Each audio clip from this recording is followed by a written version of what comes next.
যাতে কোরআন সুন্নাহর আলোকে পরিচালিত হয় সে চেষ্টা জমিয়তুল ইসলাম, সে সংগ্রাম জমিয়তুল ইসলাম করে যাচ্ছে।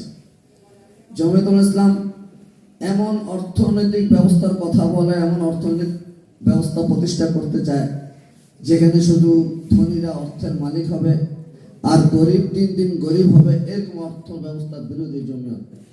জমিয়ত এমন অর্থ ব্যবস্থা চায় যেখানে সকল মানুষের খাদ্য নিরাপত্তা নিশ্চিত করতে হবে।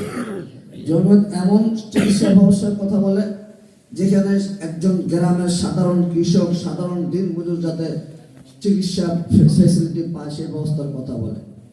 জমিয়ত এমন শিক্ষার কথা বলে যে শিক্ষা ব্যবস্থা দেশের প্রত্যন্ত অঞ্চলের প্রতিটা নাগরিক যাতে সঠিক শিক্ষা এবং সুস্থ ধারার শিক্ষা লাভ করতে পারে সেই ব্যবস্থার কথা বলে। এবং জমিয়তুল ইসলাম এর কথাও বলে যে জেনারেল শিক্ষায় ধর্ম শিক্ষাকে বাধ্যতামূলক করতে হবে।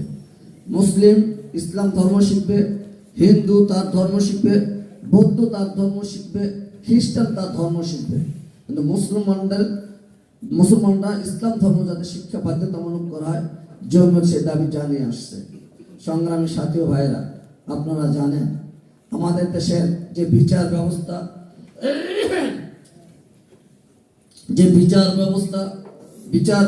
এমন যে বছরকে বছর মামলা চলতে থাকে, আদালতে সেই মামলার কোনো নিষ্পত্তি হয় না। এমন বিচার ব্যবস্থা যেখানে বিচারকরা ক্ষমতাসীনদের দ্বারা প্রভাবিত হয়, ন্যায় বিচার থেকে বাদীকে বিবাদীকে বঞ্চিত করে রাখে। তো জমিয়তুল ইসলাম ইনসাফ ভিত্তিক বিচার ব্যবস্থা এদেশে যাতে প্রতিষ্ঠিত হয় সেই সংগ্রাম করে যাচ্ছে। আজকে পঞ্চগড়ে যে কাউন্সিল, আমাদের দৃঢ় বিশ্বাস আজকের কাউন্সিলে আমরা যারা উপস্থিত হয়েছি, এই কাউন্সিলে যারা শরীক হয়েছে, পঞ্চগড় জেলাকে জমিয়তের ঘাঁটি রূপে প্রতিষ্ঠিত করা, রূপান্তরিত করা যায় কিভাবে, আমরা সেই শপথ নিয়ে সেই অঙ্গীকার নিয়ে এখান থেকে উঠবো। পঞ্চগড়ের প্রতিটা থানা উপজেলা, প্রতিটা ইউনিয়ন, প্রতিটা গ্রামে জমিয়তকে শক্তিশালী সংগঠন রূপে আমাদের রূপান্তর করতে হবে।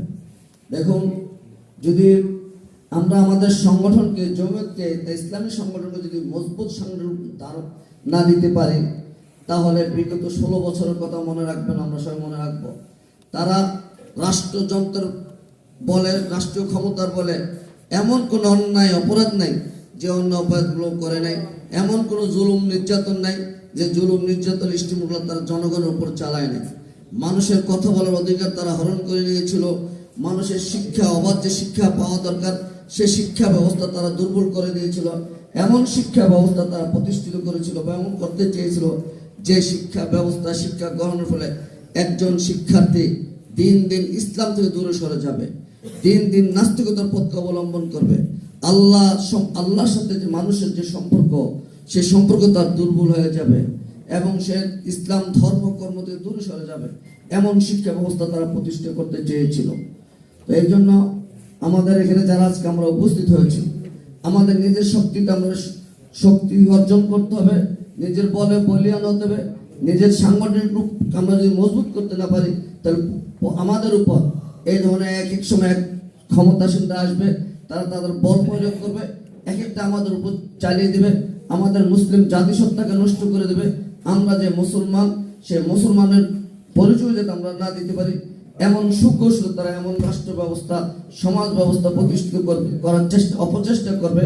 তো আমাদের উচিত, আমরা মুসলমান হিসেবে আল্লাহ রব্বুল আলামিন আমাদের পরিচয়, আমরা মুসলমান, আমাদের ইমানের আলো দ্বারা আলোকিত করেছেন।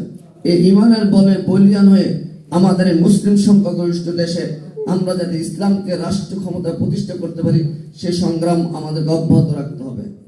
সংগ্রামী সাথী ভাইয়েরা, আপনারা জানেন আমাদের বাংলাদেশের 5ই আগস্টের গণ অভ্যুত্থানের পর বর্তমান যারা অন্তর্বর্তীকালীন সরকার আছে বা বর্তমানে যে দেশে একটা শান্তি শৃঙ্খলা স্থিতিশীল পরিবেশ প্রতিষ্ঠার জন্য যে সমস্ত সময় সুযোগ দেওয়া দরকার, এই পরাজিত শক্তি ভারতের ইন্ধনে প্রতিটা মুহূর্তে এক এক সময় এক একটা আন্দোলনের নাম দিয়ে তার অরাজকতা সৃষ্টি করার চেষ্টা করছে।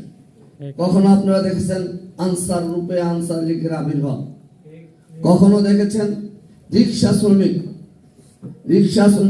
লীগের আবির্ভাব, শ্রমিক লীগের আবির্ভাব, কখনো দেখেছেন বিভিন্ন ইউনিভার্সিটি কলেজের ছাত্রদের পরস্পর মারামারি দাঙ্গা লাগিয়ে দিয়েছে। যে 2 দিন আগে ঢাকা মোল্লা হাবিবুর রহমান কলেজে যে নিঃসঙ্গ যেভাবে ছাত্রদেরকে পিটি হত্যা করেছে, এরা ছাত্ররা করে নাই, রিপোর্ট আসছে এরা ছাত্রলীগ যুবলীগের কর্মীরা। বিশেষ করে সংখ্যালঘুর নামে, সনাতন ধর্মীদের নামে এই দেশের সাম্প্রদায়িক দাঙ্গা লাগাবার হীন চেষ্টা তারা করে যাচ্ছে। ইসকন এটা সনাতন ধর্মীরা, হিন্দু ধর্মাবলম্বীরা অনেকে ইসকনকে পছন্দ করে না, তারা ইসকন বিরোধী। ইসকনের জন্ম ভারতের কোন হিন্দু রাষ্ট্র হয় নাই। ইসকনের জন্ম, ইসকনের সৃষ্টি কোন হিন্দু রাষ্ট্র নাই। এর জন্ম হয়েছে আমেরিকাতে। এর জন্ম কোথায় হয়েছে? আমেরিকাতে হয়েছে। এর যে ধর্মগুরু ছিল সে খ্রিস্টান চার্চে লেখাপড়া করেছে, এবং হিন্দু ধর্মাবলম্বীরা যখন ইসকন প্রতিষ্ঠা করে তখন তার বিরোধিতা করার পর ইহুদি নবীরা এবং খ্রিস্টান নবীরা তাকে পৃষ্ঠপোষকতা করা, তাকে প্রতিষ্ঠিত করে। তা ইসকন পৃথিবীর বহু দেশে নিষিদ্ধ। ইসকনের কার্যক্রম পৃথিবীর বহু দেশে নিষিদ্ধ, কিন্তু আওয়ামী লীগের ফ্যাসিস্ট সরকারের ছত্রছায়ায় তারা বিগত 16 বছর পুরা বাংলাদেশে একটা নেটওয়ার্ক, একটা জাল বিস্তার করতে তারা সক্ষম হয়েছে। তারা শুধু মুসলমানদেরকে বিব্রত করার অবস্থা মুসলমানদের উপরে তারা করেনি, এমনকি হিন্দু ধর্মাবলম্বী যারা সনাতন ধর্মাবলম্বী তাদের মন্দিরও দখল করেছে। তাই ইসকন আমাদের ইসলামের শত্রু, ইসকন আমাদের দেশের স্বাধীনতা সার্বভৌমত্বের শত্রু। ইসকন বাংলাদেশের অখণ্ডতা টিকিয়ে থাকুক, বাংলাদেশের স্বাধীনতা সার্বভৌমত্ব টিকিয়ে থাকুক, এটা চায় না। আমরা আজকের এই সমাবেশ থেকে অন্তর্বর্তীকালীন সরকারের কাছে দাবি জানাবো, অনতিবিলম্বে ইসকনকে নিষিদ্ধ ঘোষণা করতে হবে, এবং যে চিন্ময়কে গ্রেফতার করা হয়েছে তাকে দৃষ্টান্তমূলক শাস্তি দিতে হবে, এবং এর সাথে সাথে ইসকনের আরো যারা নেতৃবৃন্দ এখনো বাহিরে রয়ে গেছে, যারা বাংলাদেশের স্বাধীনতা বিরোধী, যারা বাংলাদেশ সাম্প্রদায়িক সম্প্রীতি বিরোধী চক্রান্ত করছে, তাদেরকে অবিলম্বে গ্রেফতার করতে হবে এবং দৃষ্টান্তমূলক শাস্তির আওতায় আনতে হবে তাদেরকে। সনাতন ধর্মাবলম্বীরাও এই দাবি জানিয়ে আসছে, হিন্দু ধর্মাবলম্বীরাও দাবি জানিয়ে আসছে। বাংলাদেশ একটা সাম্প্রদায়িক সম্প্রীতির দেশ, এটা পৃথিবীর ইতিহাসে, এমনকি ভারতও সেই সাম্প্রদায়িক সম্প্রীতি নেই। বাংলাদেশে কোনো মুসলমান, কোনো সনাতন ধর্মী, কোনো হিন্দু এ কথা বলতে পারবে না যে কোনো মুসলমান আমার বাড়িঘর লুট করেছে। যদিও কোথাও হয়ে থাকে সেটা রাজনৈতিক কারণে হয়েছে, রাজনৈতিক ইস্যু বানিয়ে একটা আন্তর্জাতিক ভাবে প্রচার করার জন্য, অপপ্রচার করার জন্য বাংলাদেশের বিরুদ্ধে সেই উদ্দেশ্যে সে ষড়যন্ত্র করা হয়েছে। কিন্তু স্বাভাবিকভাবে কোনো প্রতিবেশী মুসলিম কোনো হিন্দুর বাড়িতে, কোনো সংখ্যালঘুর বাড়িতে আক্রমণ করেছে, তার জমি দখল করেছে, মন্দির আক্রমণ করেছে, এই দৃষ্টান্ত নেই। তাই যারা ইসকন, যারা সাম্প্রদায়িক সম্পত্তি বিনষ্ট করার চক্রান্ত করছে, তাদের সব ধরনের কার্যক্রম বাংলাদেশে বন্ধ করতে হবে। এবং পঞ্চগড় জেলা জমিয়তের প্রতিটা দায়িত্বশীল বৃন্দের কাছে আবেদন থাকবে, প্রতি মসজিদে প্রতিটি মুসলমান বয়ানে পাড়ায় আলোচনা করে, সভা সমাবেশ করে ইসকনের দুর্বিষয় মুসলমান জাতিকে সজাগ করতে হবে। যদি আমরা সজাগ না করি, আমাদের পঞ্চগড়, ঠাকুরগাঁও এই সমস্ত সীমান্ত এরিয়া, এখানে একদিকে মিশনারিদের অপতৎপরতা রয়েছে।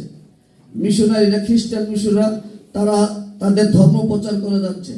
কাদিয়ানীদের তৎপরতা রয়েছে, ইসকনের তৎপরতা যদি এর সাথে সংযুক্ত হয়, আর আমরা যদি নীরব ভূমিকা থাকি, আমরা যদি মসজিদ মাদ্রাসা নিয়ে সন্তুষ্ট থাকি, বা যে জায়গায় কাজ করছি সেটাকে দিনের কাজ মনে করে নিজের আত্মতৃপ্তি ভোগ করি, সেটা হলো চরম বোকামি হবে আমাদের জন্য। আমার নিজের ইমানকে হেফাজত করা যেমন দায়িত্ব, আমার আরেকজন মুসলিম ভাইয়ের ইমানকে হেফাজত করা আমার দায়িত্ব। উম্মতে মুহাম্মাদিয়া হিসাবে শুধু নিজের ইবাদত বন্দেগী করলাম, উম্মতে মুহাম্মাদের হক আদায় হবে না। এর দ্বারা উম্মতে মুহাম্মাদের হক তখনই আদায় হবে, নিজেকেও বাতিল থেকে হেফাজত করতে হবে, অন্যকেও বাতিল থেকে হেফাজত করার কার্যকরী পদক্ষেপ গ্রহণ করতে হবে, তাহলে উম্মতে মুহাম্মাদের দায়িত্ব আদায় হবে। এই জন্য সংগ্রামী সাথী ভাইয়েরা, এই বিষয়গুলো, যে বিষয়গুলো সম্পর্কে আপনাদের দৃষ্টি আকর্ষণ করেছি, বিশেষ করে ইসকন, মিশনারি, কাদিয়ানি, এছাড়া আরো যত আছে, এবং ফ্যাসিস্ট যে আওয়ামী সরকার যার পতন হয়েছে। এই বিষয়গুলো মোকাবেলা করতে হলে আমাদের নিজেদের পায়ে দাঁড়াতে হবে, দৃঢ়তার সাথে দাঁড়াতে হবে এবং নিজেকে কোনো ধরনের হীনমন্যতা না ভুগে বলিষ্ঠতার সাথে আওয়াজ দিতে হবে, এরা দেশের শত্রু, জাতির শত্রু, ইসলামের শত্রু, বাংলাদেশের শত্রু। আমাদের আপামর জনগণের কথাগুলো বুঝাতে হবে। আসুন, আমি আমার আলোচনা দীর্ঘায়িত না করে আসুন জামায়াত উলামা ইসলামকে শক্তিশালী সাংগঠনিক রূপ দাঁড় করাই এবং পঞ্চগড়কে আমরা আগামী 6 মাসের টার্গেট নিই, পঞ্চগড়ের প্রতিটা উপজেলা সহ ইউনিয়ন সহ জমিয়তের শাখা কমিটি করে মানুষের ঘরে ঘরে জমিয়তের দাওয়াত পৌঁছে দেবো ইনশাআল্লাহ। আমরা চেষ্টা করব, আল্লাহ আমাদেরকে সফলতা দান করবেন। আস্তাইমিন্না ওয়ালাইকুমিনা, আমাদের কাজ চেষ্টা করে যাওয়া, সফলতা দান আল্লাহর পক্ষ থেকে আসবে। আল্লাহ আমাদের সকলকে তৌফিক দান করুক। ওয়া আখিরু আলহামদুলিল্লাহি রাব্বিল আলামিন।